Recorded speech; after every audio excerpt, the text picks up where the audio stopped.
How's it going, y'all? I figured I'd come in here in the last few minutes of this film and just share some thoughts on this idea, this topic of the Leica M6 versus the Mamiya 7.2, which ultimately is a very impossible conclusion to come to that I have realized.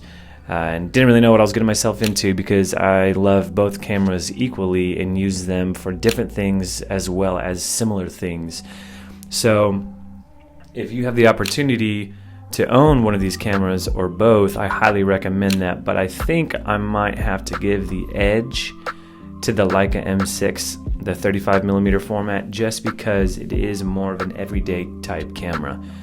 Even though the medium format 120 film camera, the Mamiya 7.2, is very small for it being a 6x7 format, you can't, it's just, I don't know, it's not, I mean, you only get 10 shots per roll versus the 36, 37, depending on how you load it with the M6. So, yeah, but sometimes I look at the scans of the Mamiya 7.2 and I'm like, what am I doing? I need to shoot this way more than what I'm doing right now. But my wife and I had the opportunity to stay at this dive motel that had just opened up a week prior in Nashville, Tennessee, which is where my wife's from. We were there visiting family and went into this space and had a little staycation and made some photographs. It's like essentially a time capsule from the 1970s, and the aesthetic is on point. The colors are remarkable. The textures and the detail there, even the atmosphere feels like something that would be in the 1970s. So I had an absolute field day shooting this light coming through this dive bar at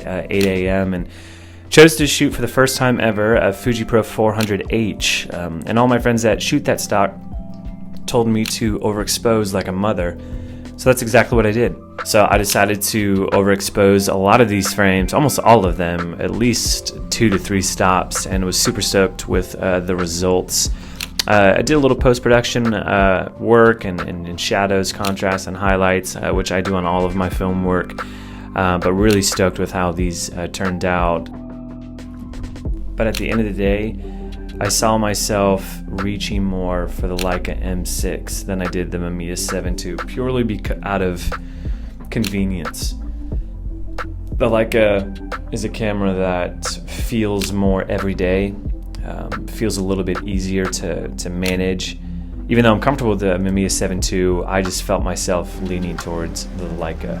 But if you're looking for a 120 format film camera, the Mamiya 7.2 is absolutely remarkable, and I highly recommend it, as well as the Leica M6. But anyways, these are some of the images that I shot here. I'm very stoked with how the Fuji film responded to what I was shooting, and I mean, I can't complain with those cameras. They're incredible. But anyways, y'all, I'll see you guys next week. Thanks so much for stopping by. And as usual, feel free to check out my work on Instagram, IOE Greer and IOE Street. Catch you later.